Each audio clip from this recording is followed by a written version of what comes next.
excited. We're super excited about today's talk.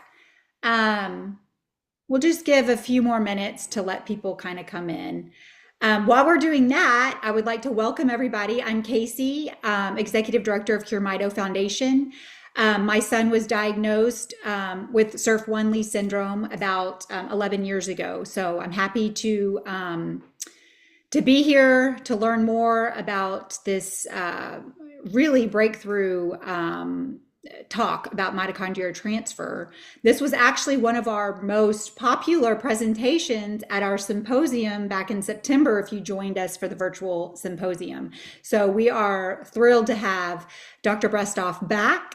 And we are happy to have this kind of private conversation with him. If you could kindly use the chat for your questions during his presentation. After the presentation, if you just want to raise your hand, the raise your hand feature, and you can ask your question to Dr. Brestoff. That would be amazing. One other call to action is we do have our global Lee syndrome patient registry, and we are almost at 400 patients, which is amazing. We are going to be working on publishing a paper soon, so we would like to reach that 400 number. So if you can, please go to curemito.org, look at the registry. It takes about 30 minutes. It's super easy, and it really, really does help with the understanding of the disease. So we would love all the participation. Okay, without further ado, I would like to introduce John Brestoff from Washington University School of Medicine, where he has his own lab, and we cannot wait to hear more about what you do in that lab. So I'll let you take it over, John. Thank you so much. First of all, thank you for the invitation to share this work with you and to have a discussion with you all. I know you're all very busy and have many other commitments in your lives, so I appreciate your taking some time out to come and join me for this discussion. I hope that it's helpful for you and that you learn something new. So I'm a board-certified pathologist, not a mitochondrial medicine physician. But my research laboratory at WashU School of Medicine in St. Louis focuses on understanding mitochondria transfer and transplantation mechanisms and ways in which we can harness that biology for therapeutic purposes. And this is what has gotten us very interested in mitochondrial diseases such as Lee syndrome and others. So I need to give you some disclosures before I share this work with you. These are all listed here. The most important one is that I am on the scientific advisory board for Lucas Science, which is a company based in Tokyo, Japan. They are actually manufacturing an isolated mitochondria product that I do discuss in this presentation. So that one is actually directly relevant, potential conflict of interest. And then the other ones are actually not really related at all. So as many of you may know, mitochondria arose actually from a protobacterial species at least 1.6 billion years ago and have been preserved throughout all of eukaryotic evolution. Mitochondria are most closely related from a genetic sequence perspective to current day Rickettsia rickettsii. And over this evolutionary time span, all of the genes from that proteobacterial species have been relocated into the nuclear genome of the cell so that it gives cells control over the function of those mitochondria. And there is still a very important relic of this bacterial ancestry, which is the presence of a unique circular double-stranded DNA genome, also known as the mtDNA or mitochondrial genome. This genome encodes many members of the respiratory chain and other factors that are really important for and essential for mitochondrial function. And mutations in, as many of you know, in mtDNA are linked to a number of different mitochondrial diseases. So you can have mutations that are both nuclear or mtDNA encoded that lead to disease pathogenesis. So mitochondria are most famous for their role in metabolic functions, especially for the production of ATP, which is the way in which we store energy that we harvest from food. It's also involved in many different metabolic pathways, but it has lots of other functions too. It is a signaling hub for viral signaling pathways. It also regulates cell death and cell division, and it regulates nuclear gene expression. So it has lots of important functions. As cells divide, they actually parse their mitochondria into the two daughter cells. And this can occur symmetrically, where each cell gets the same number and type of mitochondria, or it can be asymmetric, where the daughter cells give rise to they have different numbers or qualities of those mitochondria. That process is called vertical inheritance of mitochondria, to recognize that there is sort of a lineage relationship between the parent and daughter cells. But what we started to realize in the last 20 years or so is that many cell types possess the ability to transfer some of their mitochondria to developmentally unrelated cell types.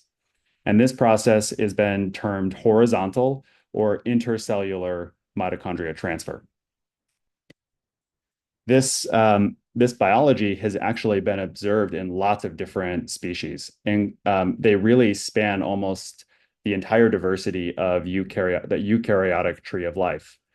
It's been found to occur in yeast, in plants, in mollusks, fish, and mammalian species, including mice and human cells. And there's a really exciting paper coming out very soon showing that this occurs in human cancer, which I'm very excited about to see that coming. It's not from my lab, but I wrote a news and views on that article, and it's really exciting.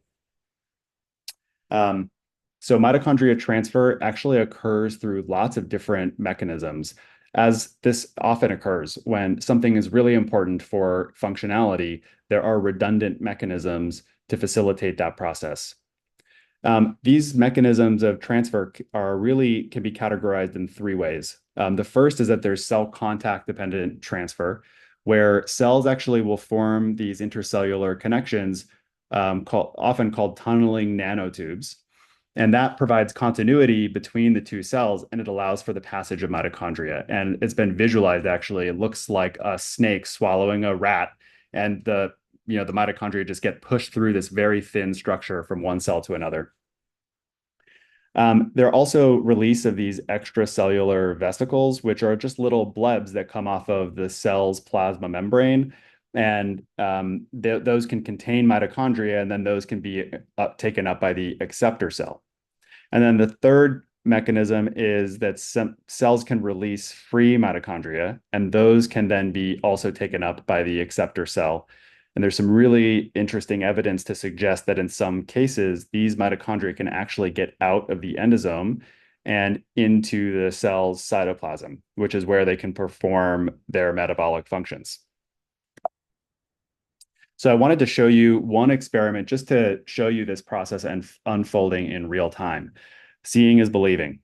So just give me a moment to explain this experiment, and then I'm going to show you a video that really shows this process in action. I think it was actually the first time mitochondria transfer was visualized using real-time time-lapse imaging. So in this experiment, what we did, since my lab does a lot of work on metabolic diseases like obesity and type 2 diabetes, is we actually harvested macrophages from fat tissue and labeled them with a red dye. And then we injected them into mitochondria reporter mice. These mice express a green fluorescent protein called MTD2, and it is localized to the mitochondria. So that allows us to basically take these cells that don't have MTD2 expressed and place them into the animal that does. And then the next day, we opened up the mouse surgically under anesthesia. We placed the microscope objective right onto the fat pad so that we could relocate these red macrophages that we had donated to the animal. And then we imaged them over a period of about an hour and a half for every cell that we could locate. And what you can see here, just to orient you, this is what the adipose tissue looks like. These are actually enormous cells. The black areas are the lipid in the fat cell. And then all of these green puncta, these are the mitochondria from the host animal. And then here is a wild type donor macrophage that has migrated into the adipose tissue. And so this macrophage is actually interacting with these adipocytes. And what you can see is that even from this faraway view, that there are these yellow puncta, which are these internalized mitochondria. And here's a movie showing this process unfolding. You can see that there are these green mitochondria that are actually being taken up by this macrophage, and then you can see it fizzing and fusing with other mitochondria that have also been taken up in this way. So this is really exciting, and oh, sorry, just to show you that these mitochondria are actually in the cell. This is moving the 3D reconstruction through a still image and now a moving image, just so you can see that they're not sitting above or below, they're actually in the cell. Um, this experiment was really important because it showed us this process is happening all the time in healthy tissues, and that this happens on minute scale. Cells are just constantly sampling mitochondria from each other, and that's our current understanding. It's actually probably not just restricted to macrophages. So my lab has done a lot of work studying this in the context of obesity. I'm not going to belabor this too much, but basically what we've shown is that fat cells transfer some of their mitochondria to macrophages. In obesity, there are these dietary long-chain fatty acids that are really abundant actually in our diets as well. And they inhibit the ability for macrophages to take up these mitochondria. And instead, the mitochondria that are released from the adipocytes, they actually enter into the circulation. And they then get redistributed to other organs, including the heart and the liver. And at least in the heart, this process has been shown to basically stimulate an antioxidant gene expression program in the heart so that cardiomyocytes or heart cells are better able to defend against the challenge of the loss of blood flow and then reperfusion. So one of the questions that we had gotten from so many people, and we had ourselves, was whether or not mitochondria transfer could contribute to the cellular metabolism of macrophages, or really any other cell type for that matter. And so the way that we really like to use genetic models in my lab. So what we decided to do was to procure the NDUFS4 mutant mouse model of Lee syndrome, where complex 1 cannot assemble properly. And we tried to ask the question, could isolated mitochondria from the livers of healthy mice, could they be used to rescue the metabolic defects that occur in the macrophages from these NDUFS4 mutant mice? So this experiment was led by Rocky Giwa and Wentong Jia. Rocky's a graduate student and Wentong's a postdoc in the laboratory. And what they did was they isolated these mitochondria from actually from a MTD2 reporter mouse so that we could track those mitochondria in the recipients. And then we transplanted those mitochondria into either wild type or NDUFS4 knockout mice. The next day, so 24 hours later, we harvested the macrophages from those mice and we put them on our seahorse machine. That machine allows us to measure the oxygen consumption rate, or OCR, of the mitochondria in those cells. And what we found was that under basal conditions, when the cells are just at rest, the open red squares are the knockouts that received they received no mitochondria. You can see they have really low mitochondrial oxygen consumption rates. And then later we add FCCP, which basically completely dissipates all of the energy that's stored in the mitochondria. And it's kind of like the equivalent of short-circuiting a battery. It lets all of that energy come through, and we're able to measure the maximal capacity for those mitochondria to respire. And what we found, not surprisingly, is that the knockout macrophages have very low oxygen consumption rates at their maximal capacity. In fact, they kind of live at their maximum. They're doing all they can to respire just under healthy conditions or under standard conditions. But then when we transplanted these mitochondria, the macrophages, 90% of them took up these mitochondria, and that was sufficient to completely normalize the aerobic respiration, or OCR, values in these macrophages under both basal conditions and maximal respiration conditions. So this tells us that cells have the capacity to tap into these extracellular mitochondria to support their own metabolism. And that has led us to put forward what we call the generator hypothesis, So under healthy conditions, cells will preferentially use and rely upon their own mitochondria. But if there is a metabolic crisis or some kind of metabolic failure that is occurring in the cells, cells can recognize that. They actually release signals that tell their neighbors to provide them a few mitochondria. And they can tap into those mitochondria, at least for short-term metabolic support. And this can actually rescue cellular metabolism. I actually think that this is probably the reason why this biology was preserved throughout all of evolution. You can you can think of a scenario where you have a two-celled organism, and if one of those cells has a metabolic crisis, encounters some kind of toxin in the environment, it's much more likely to be able to survive as a whole organism if the other cell can provide a couple of mitochondria to help it get by. I like to think of this as like the equivalent of backup home power. So under healthy conditions, that's like being on the grid. All of your home is powered by electricity without any limitations. But if you lose power, you can plug in a generator and it will provide sufficient power for the most essential functions in your home. But it's probably not going to be enough to sustain all of your energetic needs at the home. So maybe you'd be like supporting your fridge, but not your air conditioner.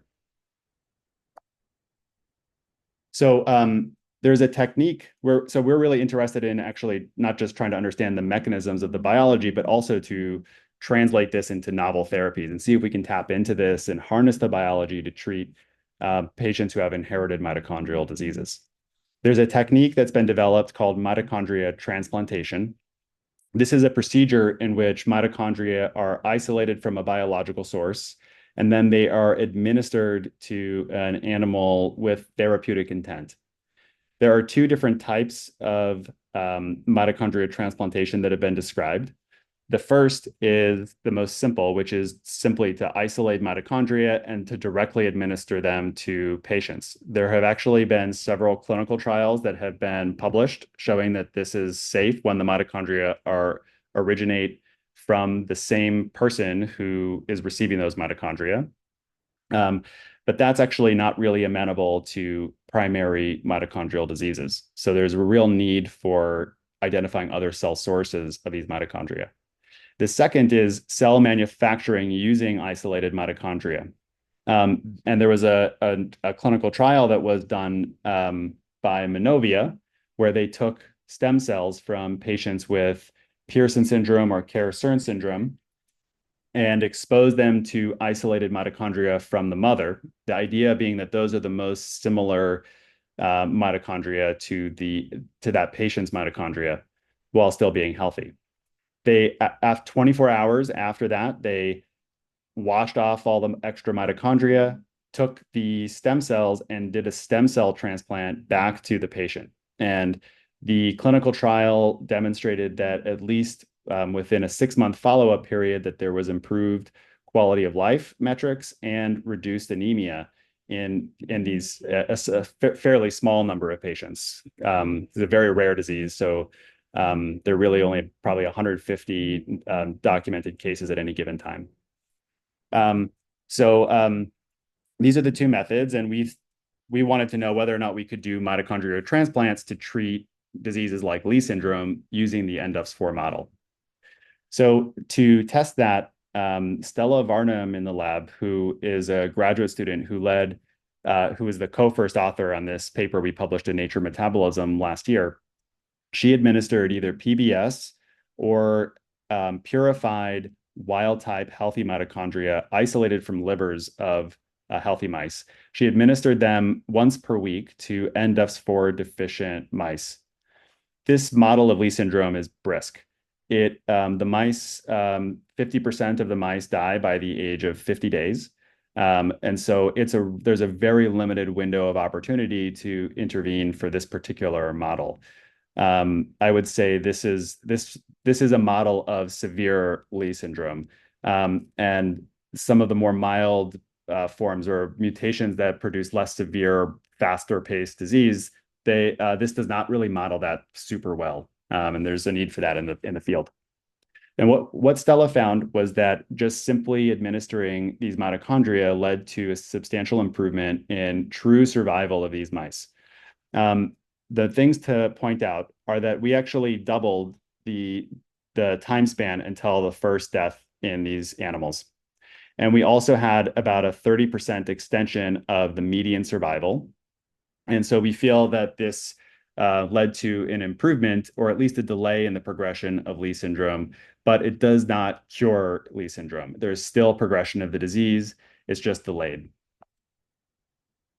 Um, this is what the mice look like at 7 weeks. This was a representative experiment from from that survival curve that I showed you. This is what the mice look like when they are treated with PBS. They lose all their fur. They have this flaky, dry skin.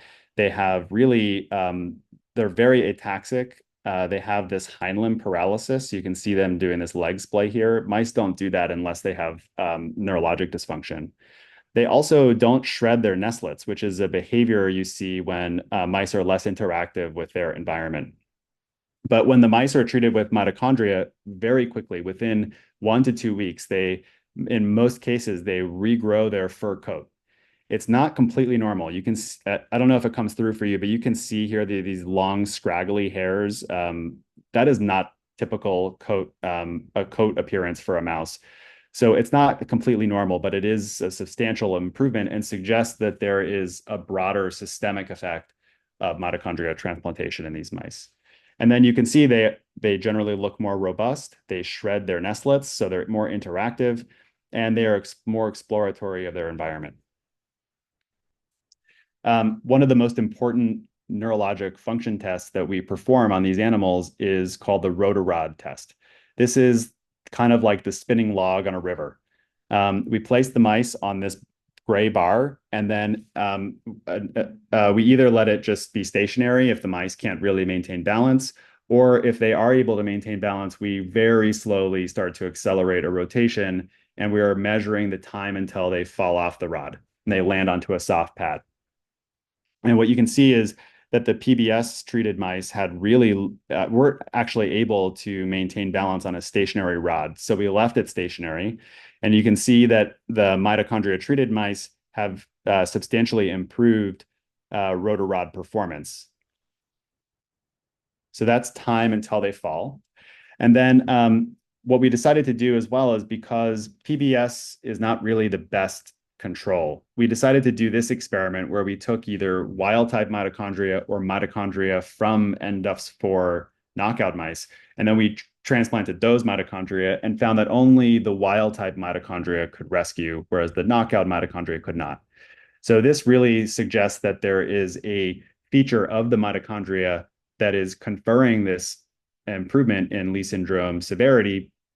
And it's not just the fact that there's this foreign, material or mitochondria that are being taken up by cells. Okay, so what about human mitochondria transplantation? How can this approach be made available? The clinical trials that have been published so far are called autologous mitochondria transplants. That means that the mitochondria comes from the same patient who is then receiving those mitochondria. But that is problematic and really not realistic or feasible for patients who have mitochondrial diseases. So really, there's an important demand for heterologous sources of mitochondria. What that means is that the mitochondria comes from another individual other than the patient who is intended to be treated. This is also important because heterologous sources actually are amenable for good manufacturing practice manufacturing. That's the standard for pharmaceutical manufacturing, and that's not really possible when it's just one product per patient. It's reliable, it's reproducible, and it also enables safety studies that on a standardized mitochondrial product, so you can really understand what the risk profile is like for that specific product. So I have been working very closely with Lucas Science over the last several years because this company actually has developed what they call a mitochondria organelle complex Q, or MRCQ. This is basically isolated mitochondria from cells, and this is amenable for GMP grade manufacturing. these mitochondria actually can be frozen and then they can be thawed. And what that enables is the capacity to globally distribute these mitochondria products so that they can be thawed at the patient's bedside and infused on demand. Um, they are in the process of developing clinical trials. I'm really excited to see where they're able to take their product. They're not the only company in the space, but this is the one that I know the best. So based off of their work, they actually provided us via our collaborators in Japan, MRCQ. And first, we wanted to characterize MRCQ to make sure it really was what we thought it was. And so in this experiment, what was done was the human mitochondria from the same cell source were isolated using the conventional technique. This is sort of like the classically accepted way to isolate mitochondria. And then MRCQ has got there's a proprietary method that Luca has for isolating those mitochondria. And what they're able to do is then freeze those mitochondria, and then they were thawed.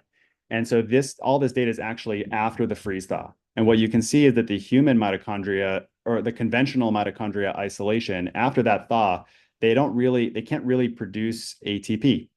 But the MRCQ is able to produce a lot of ATP. And if we use oligomycin or OMI, that shuts that down. And oligomycin inhibits mitochondrial respiration. So this actually shows us that the ATP is coming from mitochondria. They have outstanding outer mitochondrial membrane integrity and outstanding inner mitochondrial membrane integrity after the freeze-thaw cycle. So this is really encouraging to us. So what Luca did was they sent frozen MRCQ, and our collaborators in Japan, led by Takafumi Yokota and his graduate student Ritsuko Nakai,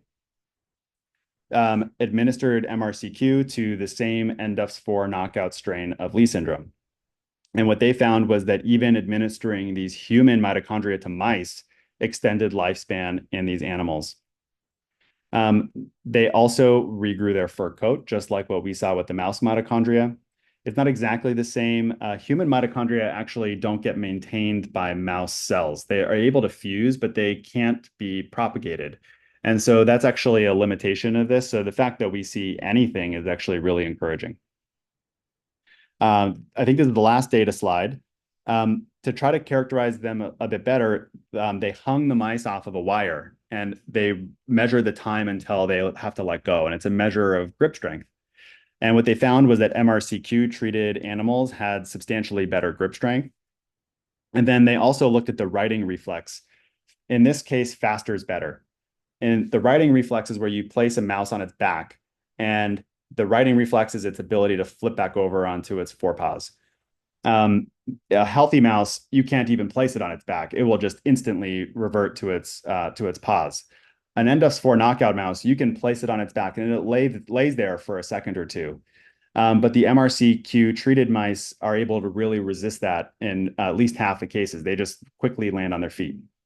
You can also see their reflex capability improved in this movie. On the left is a treated mouse. So this mouse received MRCQ, and you can see it's very stable. Whereas the mouse on the right is a control animal treated with PBS, and you can see it when it's hung, it gyrates unstably. And that's actually that's sort of a sign of ataxia. So this suggests that we've actually improved the reflexes in these mice using human mitochondria administered to these mice. Okay, so we published these data in Nature Metabolism at the end of last year. There was a really nice news and views by Alessandro Bitto at University of Washington. And what we did in this paper is we described actually 3 mitochondria transfer-based techniques to treat Lee syndrome. The first is actually bone marrow transplantation or stem cell transplants, which engraft the whole animal with healthy immune cells that can then donate their healthy mitochondria to disease cells in the mouse. And that has the same phenotype. They also are improved. They also have better motor function, neuronal function, and they also live longer. We showed that if you administer mouse mitochondria, that the mice have improved Lee syndrome severity. And even if we take isolated mitochondria from human HeLa cells, which come from the liver, those cells also are able to, those mitochondria are also able to reduce Lee syndrome severity, but not quite as much as mouse mitochondria. We're now working with Lucas Science to facilitate a couple of clinical trials. We're doing some work with Russell Senato at Seattle Children's Hospital, who has a really keen interest in supporting mitochondria transplantation clinical trials for patients with inherited mitochondrial diseases. And we're also now working with Lance Becker at Northwell. He's actually an emergency department physician, but he's encountered a patient who has Kara-Stern syndrome, and that family is very excited about the possibility of compassionate use mitochondria transplantation. And so he's facilitating that, and we're helping him to facilitate that and to think about safety considerations and ways to measure improvement. So with that, I want to thank all the people in my lab who do all the hard work. They're all shown here. We have built an amazing collaboration with the Yokota lab at Osaka University. Ritsuko Nakai is actually now coming to join our laboratory for a postdoc, and that just goes to show how you can have really build great relationships through this science, even virtually through COVID. And then all of the funding that has supported our work, and especially the team at Luca as well, who made the MRCQ work possible. So I'm happy to take any questions and open it up from here. And I'm looking forward to the discussion.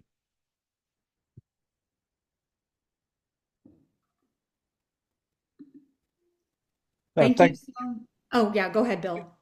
thanks a lot, Dr. Brestoff. That was amazing. I do have a couple questions, and if anybody wants to add any questions, throw them in the chat at any time. One of the questions that I had, so the MRCQ, is that just kind of like a generalized product, or is that something where you would have to have like a family or a mother? Does that tie to the mother has to be involved in that process, or is that kind of just a broader therapeutic? Yeah, so technically, even mitochondria that come from the mother are heterologous. The reason for that is that there are a lot of nuclear genes that the mother will have that will not be shared with the same with the offspring. And some of the offspring's nuclear genes also come from the father. So there's not exactly a perfect match, but at least the mtDNA genome should be maternally inherited. And so it's thought to be a little bit closer to autologous. The mitochondria products that have been developed by Luca, Payen, Mitosense, Mitrix, all of these companies, they're all developing mitochondria from other cellular sources, because that's the only way you can make it scalable and accessible. I think, yeah, it's likely that's probably the path for scalability, and is really required for mitochondrial disease patients. But no, the mother doesn't have to be involved, but it is possible. Okay. And then one more question, and I know we have quite a few questions in the chat as well. So you were mentioning about how you were looking for some different forms of models. Is that something you're kind of already started, or are you kind of looking for a discussion after this? Because I know that there are some other existing models. Yeah, we're really excited about the idea of getting more models of Lee syndrome. The speed at which the NDUFS4 knockout mice succumb to the disease is so fast that it's really hard to work with them. And we would like something that has more of a window of opportunity for intervention, but they're not commercially available. So if there are other models that are available, we'd be really excited to partner with other groups and find a way to collaborate. Fantastic. Thank you very much. Could I run through some of these questions in the chat box? Yes, please, John. I was just going to tell you to take a look there. Thank you. I'll read these questions out loud. The first question is the blood-brain barrier an obstacle to mitochondrial transfer? The answer is yes. There is definitely a barrier for moving these mitochondria into the central nervous system, but there is the capacity to bypass it.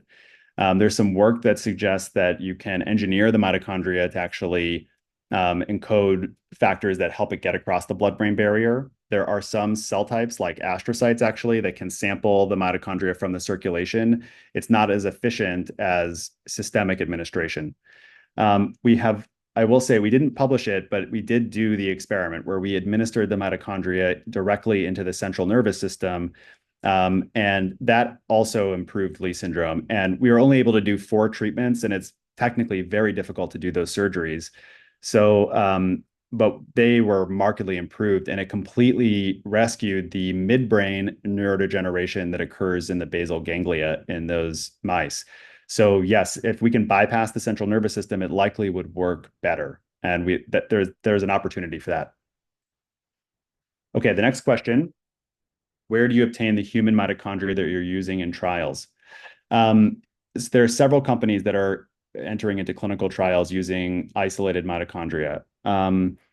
The MRCQ is a mitochondria product that's generated from a human cell line. And so that's the cellular source for that. And the ones that we used came from HeLa cells. There are other companies that are isolating mitochondria from other sources. For example, Matrix gets them from platelets. And so there are lots of possibilities. Okay, the next question is, do I understand correctly that the mitochondria transplantation was only showing improvement for the most severe forms of Lee syndrome? No, that's not what we have found. It's just that the only model of Lee syndrome that we have models a very severe form of Lee syndrome that's very brisk. But we are really excited about the possibility of testing models that have a wider window of opportunity to intervene and see if we can make a better treatment. The next question is, how is transfer and transplantation done? Is it done intravenously or by intravenous infusion? We've done intraperitoneal and intravenous, and they both work with a similar level of efficacy in mice. And as I mentioned, we've also done direct administration to the central nervous system, and that probably works even better, but we can only do a few treatments. So route of administration probably does matter, but in clinical trials, it would be done intravenously. Possibly intrathecal if intravenous doesn't work. The next question. In an earlier slide, you had shown the donated mitochondria encased in something, but that there is a rescue option to let that donated mitochondria exit that casing into the actual cytoplasm and power the cell. What was that casing for the mitochondria within that casing as they unable to provide power to the cell? So when the cell takes up free mitochondria, it has to do so by sort of invaginating the plasma membrane that is on the outside, and it forms this little vesicle and it gets imported. And that is that I think is what you're referring to as the encasing. That's called an endosome. And what's thought is that many intracellular bacteria express genes that allow those bacteria to escape the endosome and get into the cytoplasm. But mitochondria don't express any of those, but we think they've probably been put into the nuclear genome throughout evolution. And we're trying to figure out what those genes are. There is nothing known about how mitochondria can get into the cytoplasm, but we know that it does occur in some contexts. So we're trying to figure that out. And it's an important area that we're investing a lot into. The next question is, can you explain how the seahorse test works? So the seahorse is a very delicate and sensitive machine that basically places an oxygen sensor and a pH sensor directly on top of cells sitting on a flat surface. And then it measures the actual oxygen concentrations in the media and the pH of the media. So that's how it works. And then there are different inhibitors of different parts of the mitochondrial enzymes that are involved in producing ATP. And that helps us kind of figure out sort of like maximal capacity to respire versus sort of the level that they live at. I hope that makes sense. Seahorse is very complicated and difficult to do, and just as difficult to understand. Okay, what are the other cellular sources? I think I might have answered that. There's the Some groups are using cell lines, others are using platelets. Some groups, Jim McCulley at Harvard has done muscle biopsies to isolate mitochondria from patients for autologous transplant, and Melanie Walker has done the same thing. So yeah, it can come from tissues, cell sources, or biofluids that contain cells. The next question is, if the mitochondrial disease is the result of de novo mutation in the mtDNA, could you use the mitochondria of the unaffected mother for transplantation? Yes, that's actually where we think there may be the greatest opportunity for this type of therapy for mtDNA encoded mutations. The reason for that is that if we transplant mitochondria with a healthy mtDNA or a full-length mtDNA or one that lacks the mutation, it could potentially replicate and it could potentially reduce the heteroplasmy. If the mutation is encoded in the nuclear genome, we're not delivering the wild type version of that nuclear gene. And so the long-term capability for rescue is limited. And I think that's what's happening in our NDUFS model. And that's why eventually the mice still succumb to the disease. So we do want to test this in cases where there's an mtDNA cause for the mitochondrial disease. And we're excited about doing that. The models for that in mice are not very robust or available. So if anyone has access to those, we'd love to hear more about that. When a cell requests, which are the main considerations to decide whether the donor mitochondria is in optimal condition for transplantation? Hi, Steffi. Good to see you again. Thank you for the question.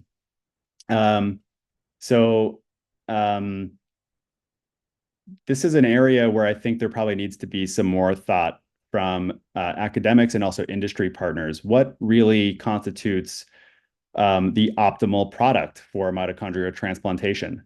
In our view, probably the most important things are probably enrichment. It's kind of the concept of purity. Is it really mitochondria or is it mitochondria plus other things?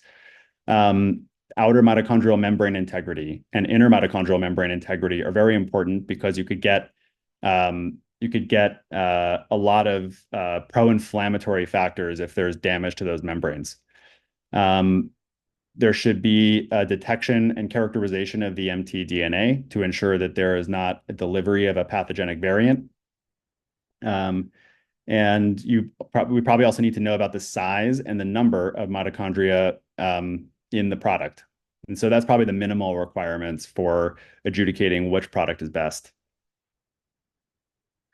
The next question is, when a cell requests a mitochondrion from a neighboring cell and receives it, does the donor cell give up its only mitochondria, or does that mitochondria split? That's a great question. It actually looks like the splitting machinery is required for the ejection of the mitochondria. So the donor cell doesn't give up all of its mitochondria. It just gives up some of them. And that process is triggered, actually, interestingly enough, by the sick cell that releases extracellular ADP, which is formed when cells are under metabolic stress. And that's actually what tells the nearby cell to give up a few of its mitochondria. Now, if you're one sick cell in need and you have 20 neighbors and you get a few from all of them, that's actually a pretty good set of mitochondria that could potentially be used. Do you think that this treatment will be expanded to other mitochondrial diseases variants? Yes, we hope so. We are interested in doing a clinical trial for Pearson syndrome, Kara-Stern syndrome, but we're open to all possibilities, and it really needs to be explored on a case-by-case basis. So we are very interested in considering all of those possibilities. Can potentially the new introduced mitochondria be prioritized over the defected ones during cell division replication? Can the heteroplasmy levels shift over time in favor of the healthy mitochondria? We don't know yet. It may be possible. But in order to do that, we would really need a good model of an mtDNA encoded disease-causing lesion and in mice, and we don't have access to that at the moment. Can mitochondria be injected more than once in a single organism? Would it be hard to deliver enough mito to have sufficient therapeutic effect? Well, we're doing weekly injections, and that works fine. So I think it is possible to do multiple treatments, and that likely would be required for nuclear encoded forms of mitochondrial disease. And can there be enough? Can we deliver enough? I don't know yet. We can in mice, at least to lead to some kind of amelioration of the disease, but in humans are much larger, and it's to be determined. Really, clinical trials are needed to determine that. Okay, the next question is, there's organ transplantation, such as transplanting a heart or kidney and so on. Why can't we transplant mitochondria? What is the limitation of getting mitochondria? Well, I think we're doing that actually. The mitochondria transplantation is in development. There have been at least three published clinical trials where that's been done. The issue is that with organ transplantation, the full organ is being transplanted and sutured into the blood supply. Whereas in mitochondria transplantation, it's actually in solution. The mitochondria are in a solution, and they then have the capacity to diffuse systemically. And so they get very quickly diluted if they're not directly administered into a tissue. And that goes back to a prior question about therapeutic dosing. Can we give enough to actually have a benefit? And yeah, to be determined. I've got a request for contacting. Thank you very much, Mr. Connor. I will take your information. Thank you. And then, do I understand correctly that potentially MT-based Lee syndrome patients can benefit more from such a therapy as compared to nuclear Lee syndrome? Well, our hypothesis is that the mtDNA encoded forms of Lee syndrome, that there might be better efficacy from mitochondria transplantation in those cases. But we have not actually directly tested that yet. And we'd love to have a mouse model of Lee syndrome that's mtDNA encoded to do that. But we lack availability of those at the moment. The next question is, I have a child with a severe form of Lee syndrome, FBXL4 nuclear gene, which drives excessive mitophagy. She's 7 months old, but severe enough I would be willing to take some major risks. Where would you recommend I start to see about getting her into a clinical study? First of all, I'm sorry to hear about your child. It must be a very challenging situation. I understand the need and desire for hope and getting into clinical trials quickly. We feel that too. We feel that pressure. There is an important consideration about safety that we really need to adjudicate first. So we're in discussions with Lucas Science about that, and with Russell and Senato and Melanie Walker and Lance Becker. We really don't. We would really feel terribly if such a therapy led to any type of harm. So we were trying to address this, but I think maybe it would be we could have an offline conversation if you're interested, and you can get my contact information from the folks at Cure Mito. Hey, John, I have a question. Yes. Let's see. I have two questions. So, would we have to do a study on each particular mutation before we start a clinical trial? Because that would be ridiculous, or can we start with, the most common ones and the ones that we do have mouse models and animal models for, which we do, and we do have one that we're working on with MT-ATP6 with University of Cambridge, which I will get you in contact with. That is a mitochondrial Lee syndrome mutation. So would we have to go through each and every mutation before we start a particular clinical trial? Or can we just, it's Lee syndrome in general under the umbrella? What would that look like? Yeah, this is a really important issue for the whole mitochondrial disease community.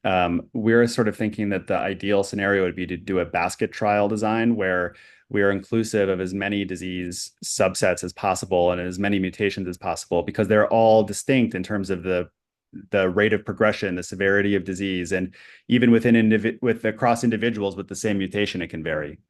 So that really is an important issue. Um, I think it really was going to require some discussions with the FDA and other regulatory authorities to facilitate that, because it's going to be very difficult to power studies correctly for what the FDA typically expects for a new drug. Right, right. So I'm very interested in connecting with the FDA to try to see what we can do to push this forward, because we need this big time. My next question is, do you have any idea on cost? You know, how much, if it does become commercial, how much would it be? Would it be something in the millions where nobody could afford, or will it be something reasonable? Because with nuclear DNA, you said that maybe it's perhaps a weekly transfusion, so that can become costly. Is this something that we can even afford, or is it something? And I know it's hard to answer that, but if you could just. Yeah, well, I don't know what the types of costs would be actually. I can say that at small scale, it's expensive to manufacture, but of course, there's always economy of scale, and with increased production and demand and circulation, there's definitely the possibility of reducing cost per unit. Um, so I know from talking with industry partners that they're also concerned about that, and that's a major limitation and an issue that needs to be solved. Now, can we afford it? I think that's actually more of a philosophical and moral question. I think the answer is yes. We can definitely afford that as a society, and we should bear that cost to support patients who suffer from these really devastating diseases. Yeah, absolutely. I think you have one more question that popped in. Have you spoken with the Barth Syndrome org about working through the FDA process? Um, I no, we have not. I would love to get some more information about that. I will say that in collaboration with Melanie Walker at the University of Washington, we actually submitted to the FDA an orphan drug designation application for MRCQ for inherited mitochondrial diseases. And so we're hopeful that we're able to work with them to facilitate that. We think that would give us much faster accessibility. Um, but we'd love more ways to, poke at this. The more shots on goal we get, the more higher the chance of success. Okay, I know you have to leave, but one more question I've got. How long do the studies in the mice, if we were working, like say on ECHS1 gene, how long would that be before we get, how long are the studies, the preclinical or just proof of concept? Well, each experiment that we do for the Lee syndrome, for the mitochondria transplantation study that we were doing, those last about typically around 12 weeks because we're extending lifespan. But it takes time because we have to do these time breeding. So realistically, it takes about 15 to 16 weeks to execute an experiment. So we stagger them and we do them in series and overlapping. Got it. Well, thank you so much. I think there was one more question, but I know you have to go. No, no, that's it. So, thank you so much for your time. This has been such an amazing presentation. It gives us so much hope. And we will definitely be reaching out to you to see if we can collaborate on getting some of these animal models to you so that we can get research started. So thank you very much for your time. Thank you all. Thank you for taking all of your time. It was really an honor for me to be here and be with you all. And I look forward to communicating more. Thanks so much. Thank you. And just for those who are still on, This has been an amazing, hopeful presentation. We are so thankful for all the researchers who dedicate their time and efforts towards mitochondrial disease. Um, if your child does have a particular mutation, let's get together, let's collaborate, let's work, let's try to get models made, whether it be yeast models, worm models, anything. Let's try to get something facilitated so that we can start work on your particular variant. And it's also so very important to register for our global patient registry. That is how we can understand the trajectory of this disease better. And we don't know enough about it. You know, it's the more patients we have, the better data we can kind of sift through and get the trajectory of this disease. So this has been amazing. Are there any other questions before we end the call? I want to also add, guys, we are working so hard, Curemida. We are working every day around the year. You know, we're working so hard. We are primarily volunteers.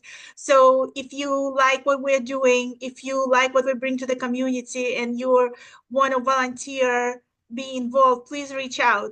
Share what skills you have, what you're willing to do, and we really have a lot of opportunities for everyone to get involved. So just wanted to mention that. Yeah. Well, thank you all so much. And until the next presentation, I think it might be on nutrition. We don't know.